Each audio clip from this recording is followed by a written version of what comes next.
Sure. There's nobody who doesn't at this point.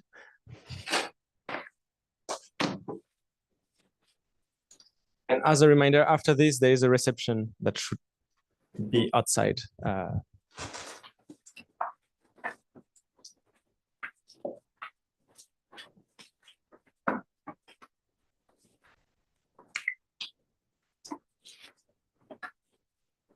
So yeah, Ronitt is going to tell us about how Dana is not average.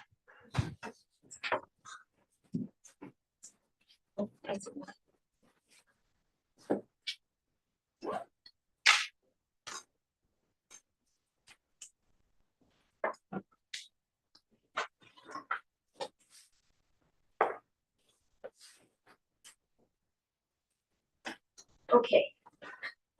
So I'm going to talk about how Dana is not average. I think the whole day we've understood this, that she's not an average person. So in spite of that, I'm going to talk about a model for average case, a analysis of sublinear time algorithms, specifically local computation algorithms. And this is joint work with Ridi Kao, who's now at 5 Rings, but he was a student at MIT when we did this work. Shankar Biswas, who's at MIT, Cassandra Markuson, who's at Harvard, and Ted Pine, who's actually here, but he's from MIT. Where is he? He's skipping the talk. Okay. All right. All right. So so before okay, how do I do this?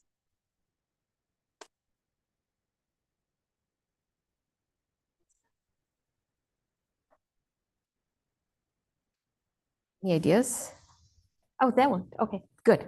I just wanted to show, I found a picture of Dana in the 1990s. I met Dana when I started my postdoc at Hebrew University. She was a PhD student then, and we started working together. I already knew Oded, and she was already married to him, and so we were friends. We became fast friends, and we worked together. But actually, we did not work on sublinear time algorithms. We worked on learning theory, because nobody's talked about that today. But at the time, she had these amazing results in computational learning theory, really beautiful. I'm not going to talk much about them today, but I just want to say that she has a past life. That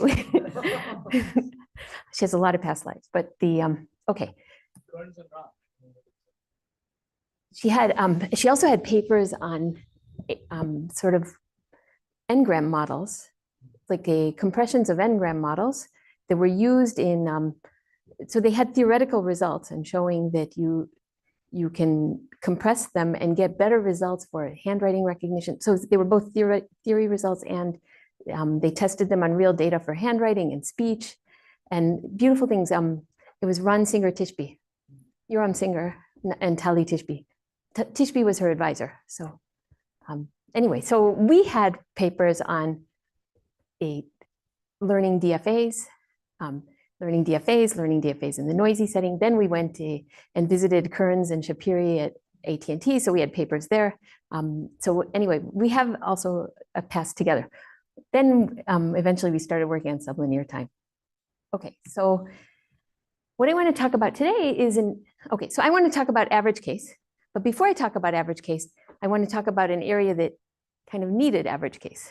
Okay, so this is, or would like to see some average case analysis, and that's local algorithms for sparse connected subgraph. This is an area where Dana was on the first works and a lot of the other early works in this and developed this. Okay, so the question we started with was, at the time, there was a sublinear time algorithm for estimating the weight of a minimum spanning tree. But every time I gave the talk, people would ask, but can you figure out which edges are in the minimum spanning tree in sublinear time? And we didn't know how to use, the algorithm didn't do it. Okay, so then Reut Levy and Dana and I sat together. Reut was our joint PhD student at the time. And we were like, okay, let's try to find the edges. So we were thinking, and they're like, let's try an easier problem. Let's just try to find any spanning tree in a local manner. Okay, so the idea is this: you have an input graph, and now you get a query. Is edge UV in the spanning tree? Okay, or minimum spanning tree or spanning tree, whatever you're looking for. And you need to say, is it there in time sublinear in the size of the graph? So in particular, you want to do this faster than the time it takes to actually compute the whole spanning tree. Okay, so that's the goal. I just want to answer these queries in sublinear time. All right. So that's the question. Do I need to compute the whole spanning tree in order to answer these questions, or can I just figure out the answer for that edge? And the main challenge is consistency, because if I'm just asking about this edge, you could say, yeah, it's in the spanning tree. I mean, for minimum spanning tree, it's more complicated, but just for spanning tree, when it's unweighted, any edge can be in the spanning tree. That would just affect other edges, all right? Now, the problem with consistency is that if there was another copy of the algorithm running on the same graph and somebody was asking about this edge or this edge, then they would need to know what you answered over here in order to answer the questions. So what we ask from the local computation algorithms is that they wipe the memory between queries, okay? So this models independent non-communicating algorithms that are running out there in the wild. All right, so we're asking for that. This way they can run in parallel. They just can't communicate. They don't remember anything. Okay, now we are assuming that these local computation algorithms can have access to the graph in the form of an adjacency list or an adjacency matrix, whichever you prefer. I mean, whatever helps you. Sometimes both, and sometimes you get queries to the degree of a node. And so usually you have to specify that in your theorem and say, okay, if the algorithm was given access to this, and this method of accessing the input graph, then it can answer the following types of queries in time t of n, for whatever t is going to be. Okay, any questions on the model? Because this is what I'm telling you about the model. Yes, there's randomness. There's randomness, and that part does not get wiped out in between. Okay, so we're assuming there's randomness. I'm not limiting the randomness, but it's nice if it can be polylog or something like that. Okay. All right, so back to this spanning tree problem. The nice thing about working on the spanning tree problem is all of a sudden we realized what the problem was, why it was so hard to do minimum spanning tree. Because, okay, now forget the weights. How am I supposed to tell the difference between these two cases? Here, I have a graph that's just a path, okay? Every edge is on the minimum spanning tree. I have to answer yes on every edge here. But then I have the cycle. And for a spanning tree, I have to say no on some edge. Now, if I'm in this edge and this edge, how can I tell the difference? I need to take a long walk to see the difference. So I need omega n probes to the input data just to see whether I'm in this case or in that case. So that's why it's not so trivial. I mean, it's not trivial. I mean, it's just not doable in sublinear time to give local access to a spanning tree, or to a minimum spanning tree or a spanning tree. All right, so good, too hard. So let's solve an easier problem. What about just sparsifying the graph, not down to n-1 edges, but let's give you a few more edges, but still you need to maintain connectivity. Okay, so what I'd like to give is local access. Okay, so I'm given a big graph with lots of edges. I'd like to give local access to a sparsified subgraph. I'm going to give a few extra edges. So I have the n-1 that I need to make the thing connected. But I'm going to give you an epsilon n extra edges. Okay, and you can decide which ones you want. Your algorithm can decide. But remember, it's getting its memory wiped. But it can decide which ones it wants to give extra. But it needs to answer queries according to this sparsified graph.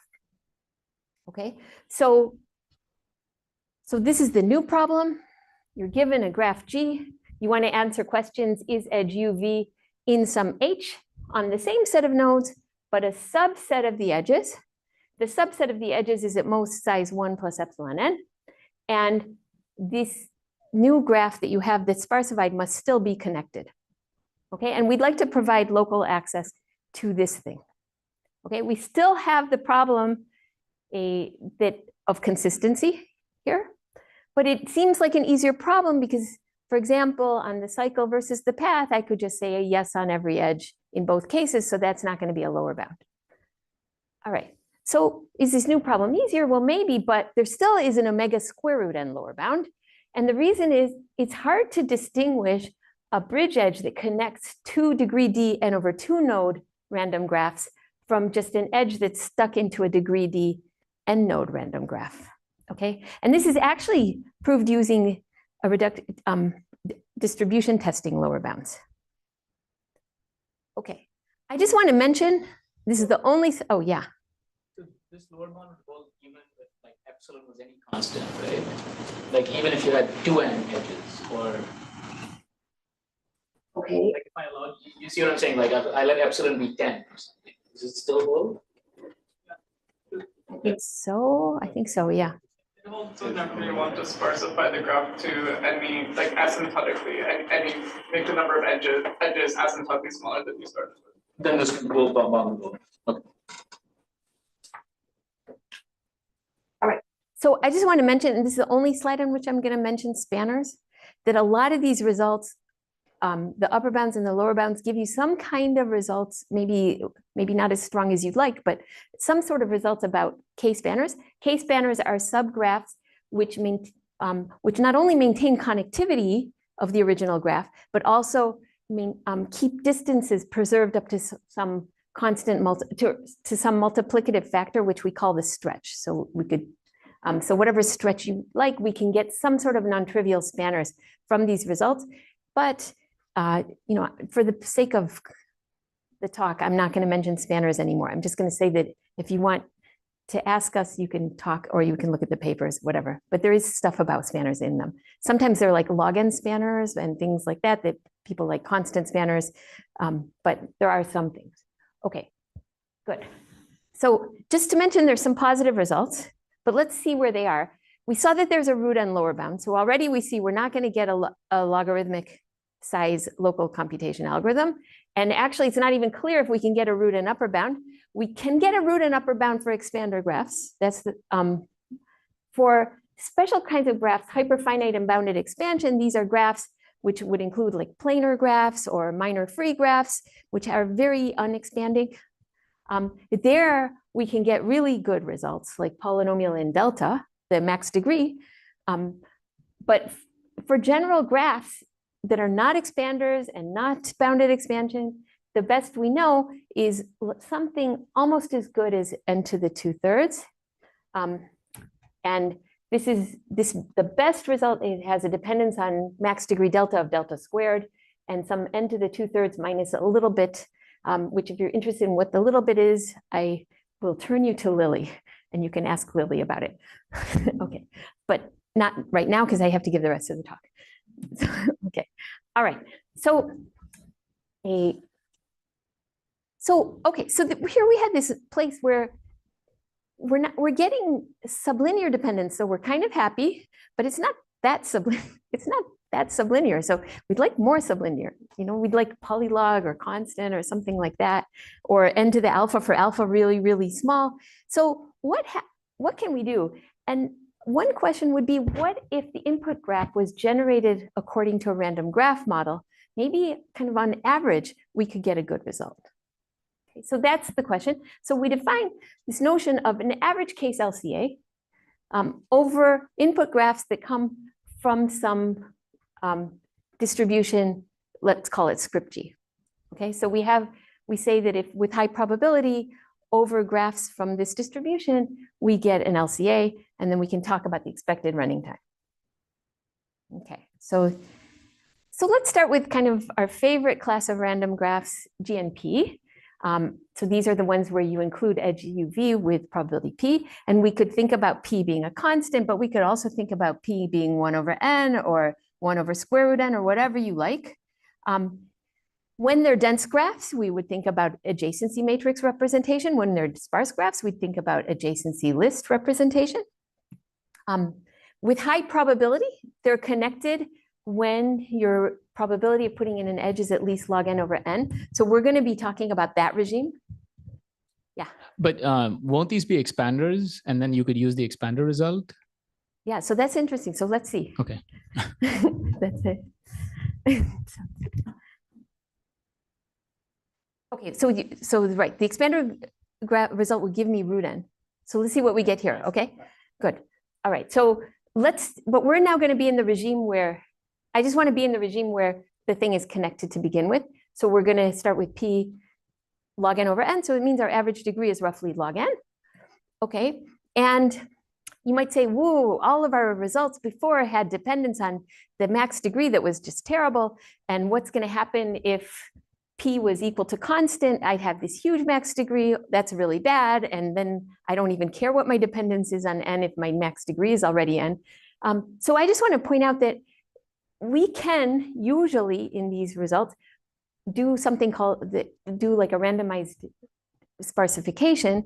So I'm going to claim that you can locally access a randomized sparsified subgraph in time logarithmic. It's not always completely obvious, but there is a trick in this work that allows you to do that, and it involves bucketing. Just want you to know. So that's for Dana, but it does involve bucketing. Sorry, Talia. Maybe you can call it something else, but it's it. Okay. Okay, yeah, so maybe you can look at this and remove the buckets. Okay, so, all right. So I just want to mention, like, okay, so we did this work, but after we did this work, I talked to Or Zamir, and you know, whenever you talk to Or Zamir, you find out something new. So he gave this method to give a very simple sparsification to 2n edges. It's not 1 plus epsilon n edges, but it's 2n, okay? And what he shows is that if each node just retains 2 random edges from its already random edges, just everybody picks 2. So it's out degree 2. It's not going to be a degree 2 graph because everybody picks 2. So it's going to be, so you're going to have, that might be the max degree. Yeah, log n might be the max degree, right? So each node picks 2 random edges to go out. And what he shows is that this thing is connected. It's a fairly short argument, but it's very nice. And then I believe we can get probe complexity logarithmic in N for that with some tricks. Okay, so that should be doable. So that's one thing to notice. If you want to sparsify all the way to 1 plus epsilon n, let me give an idea for the algorithm in the I'm going to call this the slightly dense case. That's when P is n to the delta for some small delta, or at least some small delta. What we're going to do is kind of designate the first K nodes where K is also something like n to the delta prime. Designate the first K nodes as your centers. Okay, and now the sparsified subgraph that we're going to keep, I'm going to define it, and then we're going to make sure that a local algorithm could figure out what to keep and what not to keep. But let's first define what you should keep. We're going to keep the edges between the centers. And then we're going to keep the first edge from any non-center node to the center. And we're not going to keep any edges between non-center nodes. Okay, so we have the edges between centers. I marked them in blue. Those guys we're keeping.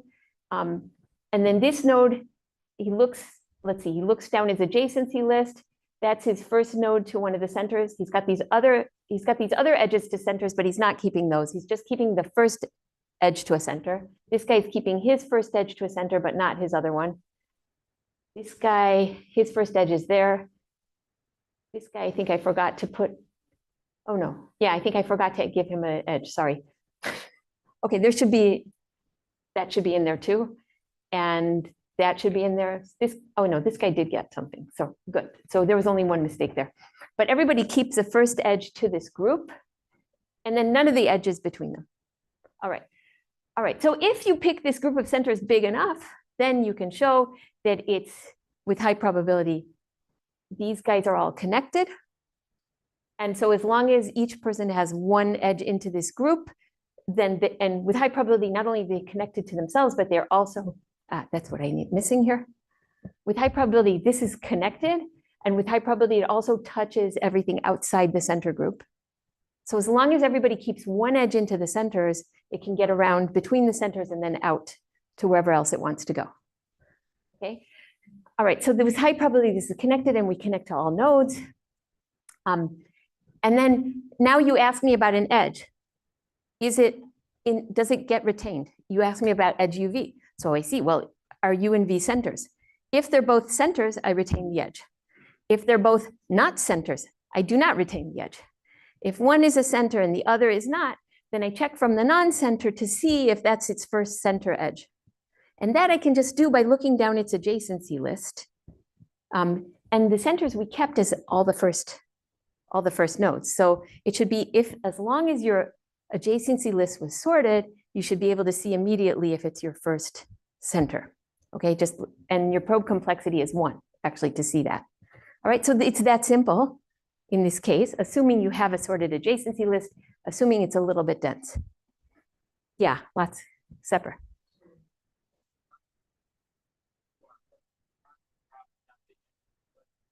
The probe complexity was log n and not just.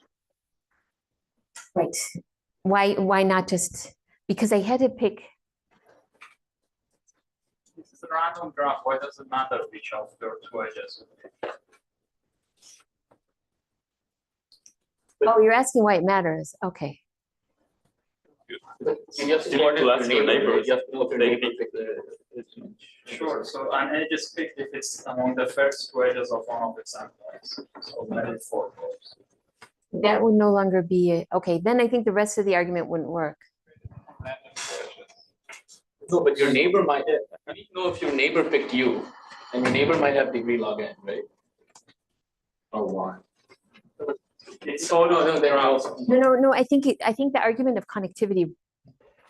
If you pick your first neighbor in this case, then I'm not sure the connectivity would work.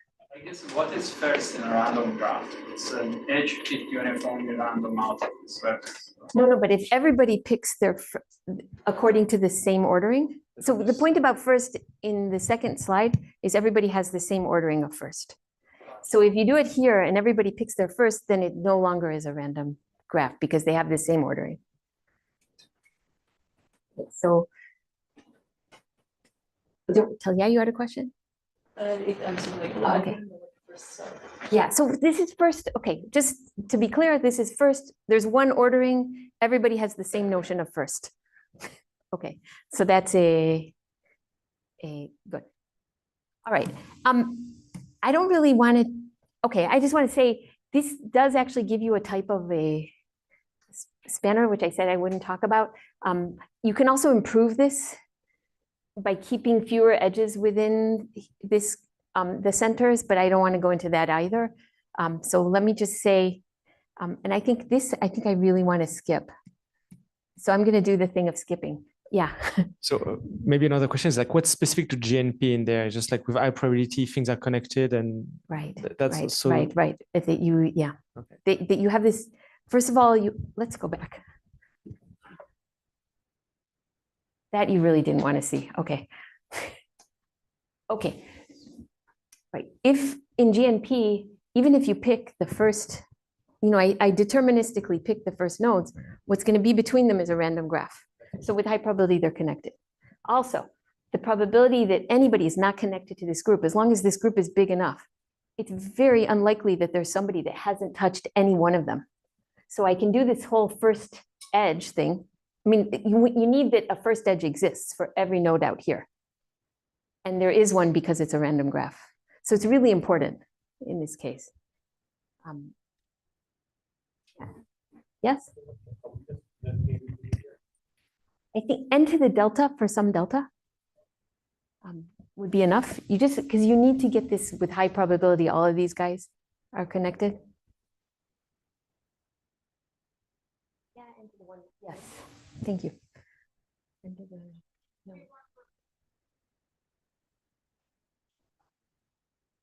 Like by n. Okay, I don't. So maybe you really need this improvement thing that I mentioned, but Probability of something. P is the P from GNP. Yes. I did take out a 1 minus delta because I thought, what's so maybe I shouldn't have done that. There was supposed to be a 1 minus delta there, and I thought, why do we have this 1 minus delta delta? Yeah. That is what it is. Okay. All right. Sorry for the confusion. Okay. Okay. So I just want to say we can get an algorithm that's let me just see, don't read this, but let me just say, let me block it. So I can't block all three is the problem, but we can get an algorithm that works even when P is close to this log n over n bound. It's based on a 4-round distributed algorithm. And then I just want to mention, if you have a 4-round distributed algorithm, remember there's this Parnas-Ron reduction that allows you to get a sublinear time algorithm that's the degree, anyway, that allows us to handle this. So by kind of sequentializing this distributed 4-round distributed thing, you can get this to work. Essentially, like without fully explaining the algorithm, there's some idea of saying, okay, everybody connects in the direction of their local min. So I'm going to keep my edge to my minimum neighbor. Okay, but if if my minimum neighbor is bigger than me, I'm the minimum, then I'm actually going to look for my 2-hop minimum. I'm going to look as far away as 2 hops and see and keep the edge that gets me to the 2-hop minimum. Okay, and then if I'm actually the minimum in my 2-hop radius, then I'm going to connect to my maximum neighbor, which is bizarre, but it actually works. But again, you need that it's an Erdos-Renyi graph to show that this whole thing works. So, and these things you can figure out because you only have to look at 2 hops and your degree is bounded by log n. Your expected degree is bounded by log n. So looking at 2 hops is just log squared n time, so it's not so bad. Okay, so that's why you could do these kinds of things in polylog n time.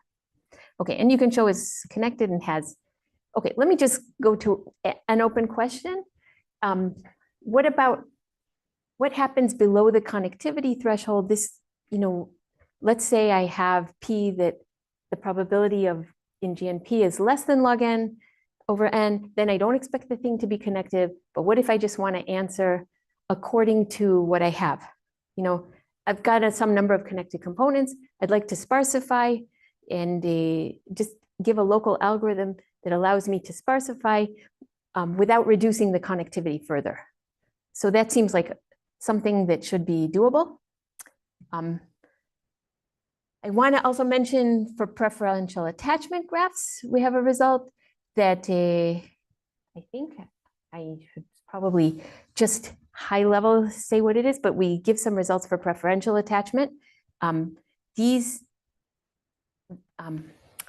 graphs there's some process that there's all sorts of processes, but for preferential attachment, there's some process. You start with a node, you give it a self loop, and then at time I, you introduce a new node into the system, and you give k edges to preceding nodes with probability proportional to the degree. And then at the end, you have to randomly rename the nodes, and then it becomes complicated. Given edge uv, how do you know which of u and v came earlier in this birth process? Okay, so you would like to say the one with higher degree probably came earlier, and that's usually a good thing to do.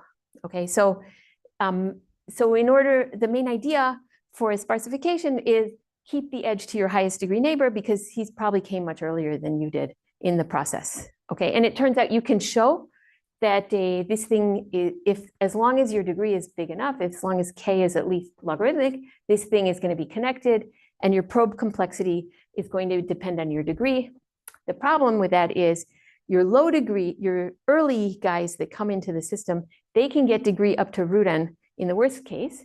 So your probe complexity here is root n, but for most nodes, the probe complexity would be polylog. Okay, then you could also look at uniform attachment. That's a different kind of procedure where node 1 has a self loop, but at time I, you add a node, pick k edges to preceding nodes, but now not proportional to their degree, but just uniformly. Okay, these still have the property that earlier nodes have higher degree, and so a very similar algorithm would work with more analysis. Okay, not the same analysis, but more analysis.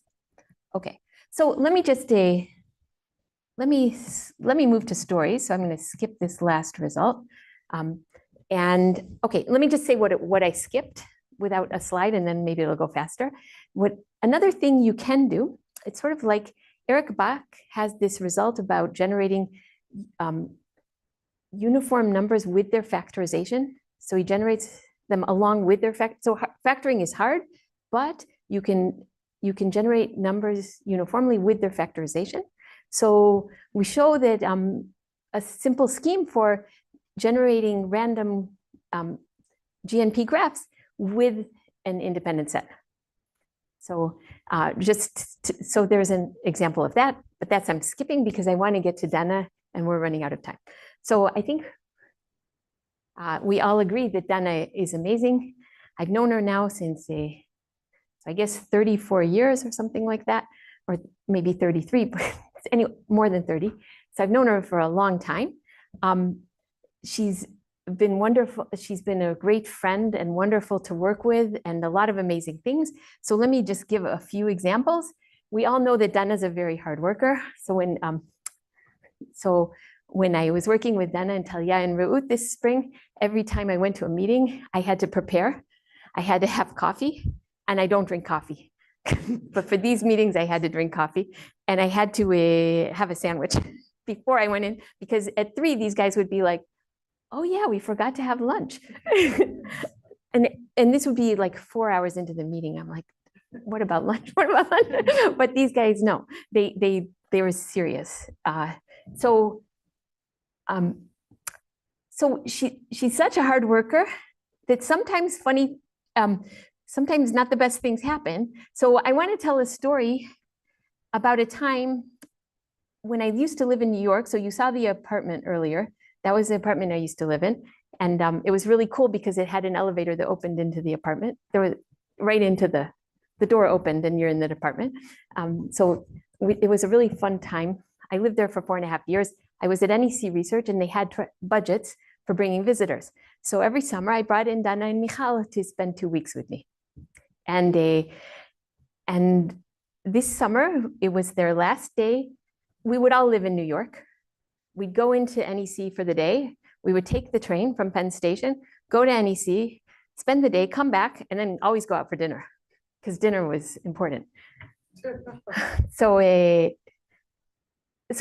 one day I was getting ready for their last day. Okay, this was the last day they were coming in. We went in, we were planning to go into NEC that morning. And I'm about to leave the apartment. I have like 10 minutes left before I'm leaving the apartment.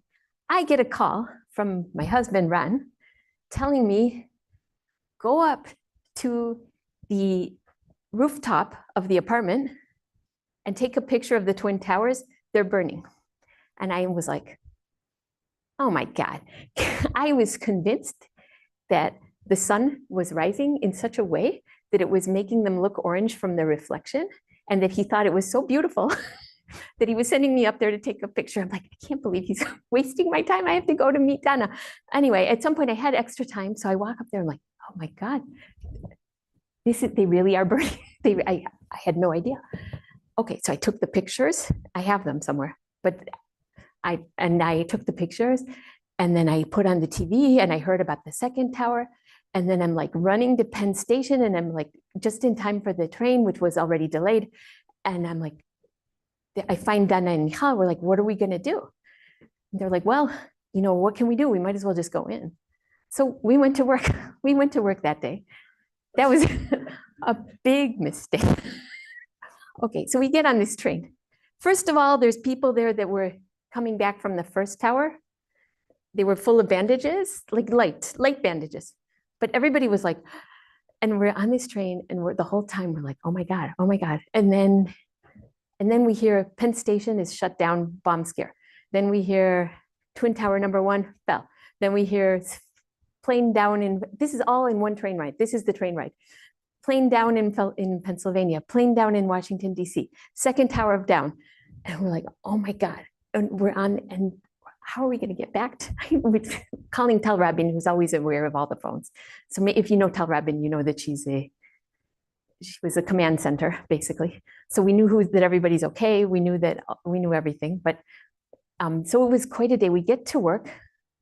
I can't say we got anything done that day, but we were there. And then we're like, what do we do? Do we get a hotel or do we go back? So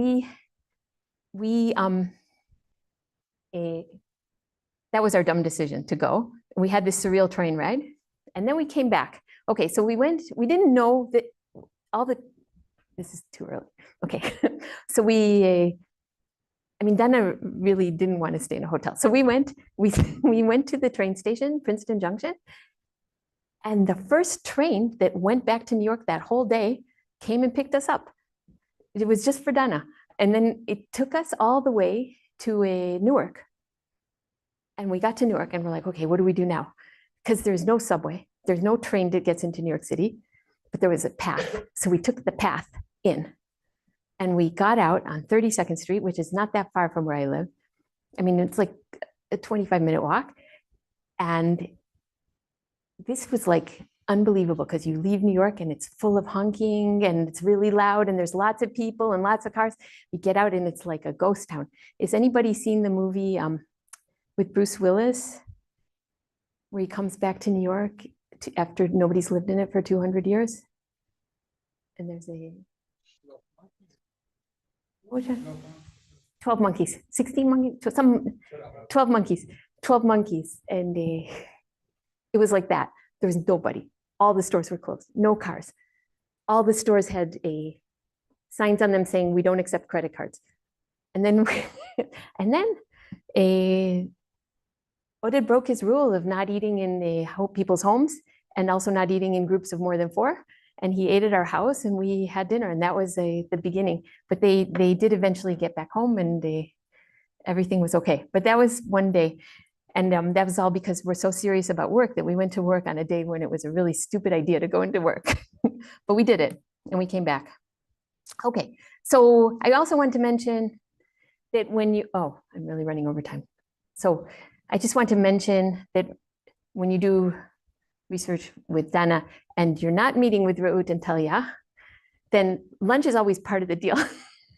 Also with them, it's usually part of the deal. But 5 years for the first lunch with Dana. Really? Yeah. Wow, okay, because lunch was always like the first thing we would discuss, like where we're gonna have lunch. I mean, we had long meetings, but it was always where we would have lunch. And she always had really good taste in restaurants. And there was this one restaurant, when I was still a postdoc in Jerusalem, you heard from Michal that we worked together. And there was this Jerusalem Cinematheque, and they had great food. It was really good. They had this new chef there. They had the amazing antipasti, focaccia, pizza. It was like so much fun to go there. And we went there and we worked on jumping robots. So if you remember from Michal's talk. So this was something that never went anywhere. So you never heard about it and you never will. But we did work on this model of jumping robots and we were working really hard and we had already ordered and we were very excited. And then we heard crashing and yelling. We're like, what happened? Like, is somebody taking over the restaurant? We had no idea what was going on. It was really like, and then we heard things calm down. So we're like, okay. Then the waitress ran to our table and said, kitchen's closed. We're only taking coffee orders now. So I guess it was one of those typical chef tantrums that closed the restaurant. And it turned out at the time, he was a young chef, but he became a very famous celebrity chef. His name is Eyal Shani for the Israelis in the room. Others may know the cauliflower recipe that won the world vegetable competition of best new recipes for cauliflower. Anyway, so he's quite a celebrity, but Dana picked him out in the early 90s. So just so you know. Okay. We all know that Dana is an extremely nice person. Everybody's been vouching for this. I just want to say, walking with her at Tel Aviv University is so much fun because everywhere you go with her, everybody loves her. The students, the faculty, the staff, all the cleaning staff, they're like, Dana, Dana, Dana. And then you have to go through security and you have to show your bags and your ID whenever you go in and out of the university. When you go with Dana, you don't have to do anything. They love her. Okay, so she's really royalty. So we hear about this, but it might surprise you to know that there have been times when Dana and I had some screaming matches at each other, not personal, only about math, like not screaming like you nasty person. It was more like about math, like, no, it's like this, no. And so I guess the quiz is, what do you think we were fighting about?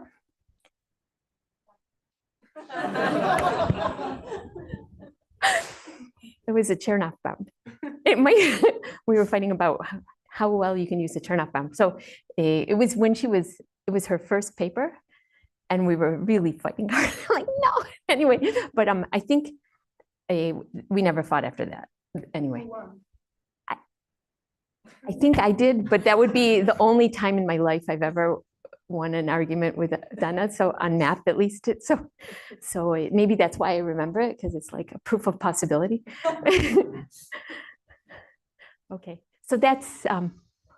Oh, I wanted to say thank you to Dana for the research, the meals, the good times, and the wonderful friendship, and happy birthday.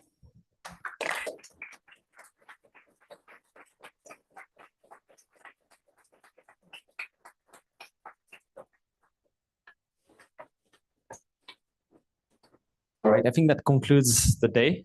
It's pretty also very late for Dana right now. But yeah, so let's thank Ronitt and all the speakers of the day. And yeah, we're gonna reconvene tomorrow at 9 a.m. for the rest of WoLA. It's pretty early, but yeah. Thanks for putting up with the technical difficulties at the beginning of the day. And yeah, there is a reception on the other side of that wall now. Yeah. Happy birthday, Dana.